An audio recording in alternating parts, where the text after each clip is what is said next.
అక్రమంగా గంజాయి విక్రయిస్తున్న వ్యక్తిని అదుపులోకి తీసుకున్నారు సిద్దిపేట జిల్లా చేర్యాల పోలీసులు. నిందితుడి ఇంట్లో నుంచి భారీగా గంజాయి స్వాధీనం చేసుకున్నారు.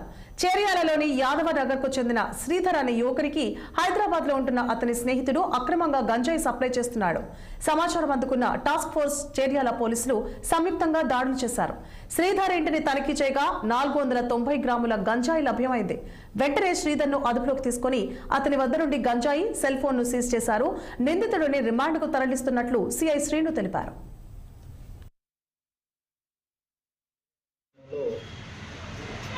గంజాయి అమ్మకానికి తీసుకొచ్చారన్న సమాచారం మేరకు సిద్దిపేట టాస్క్ ఫోర్స్ అధికారులు మరియు చేర్యాల పోలీస్ ఎస్ఐ గారి నాయకత్వంలోని టీం ఆధ్వర్యంలో యాదవ్ నగర్ ఏరియాలో సెర్చ్ చేసి ఒక వ్యక్తిని పట్టుకోవడం జరిగింది.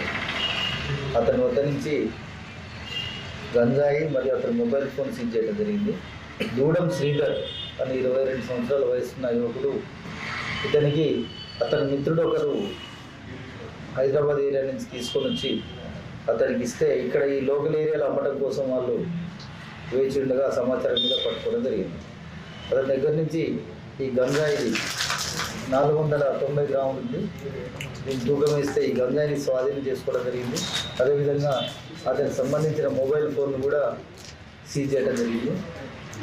ఈ గంజాయి చేర్యాల ఏరియాలో అమ్ముతున్నారన్న సమాచారం మేరకు కఠిన చర్యలు తీసుకోవడం జరుగుతుంది. మీకు కూడా తెలుసు, ఒక 3 రోజుల క్రితమే నలుగురు యువకుల్ని రేషన్ బియ్యం మాయం కేసులో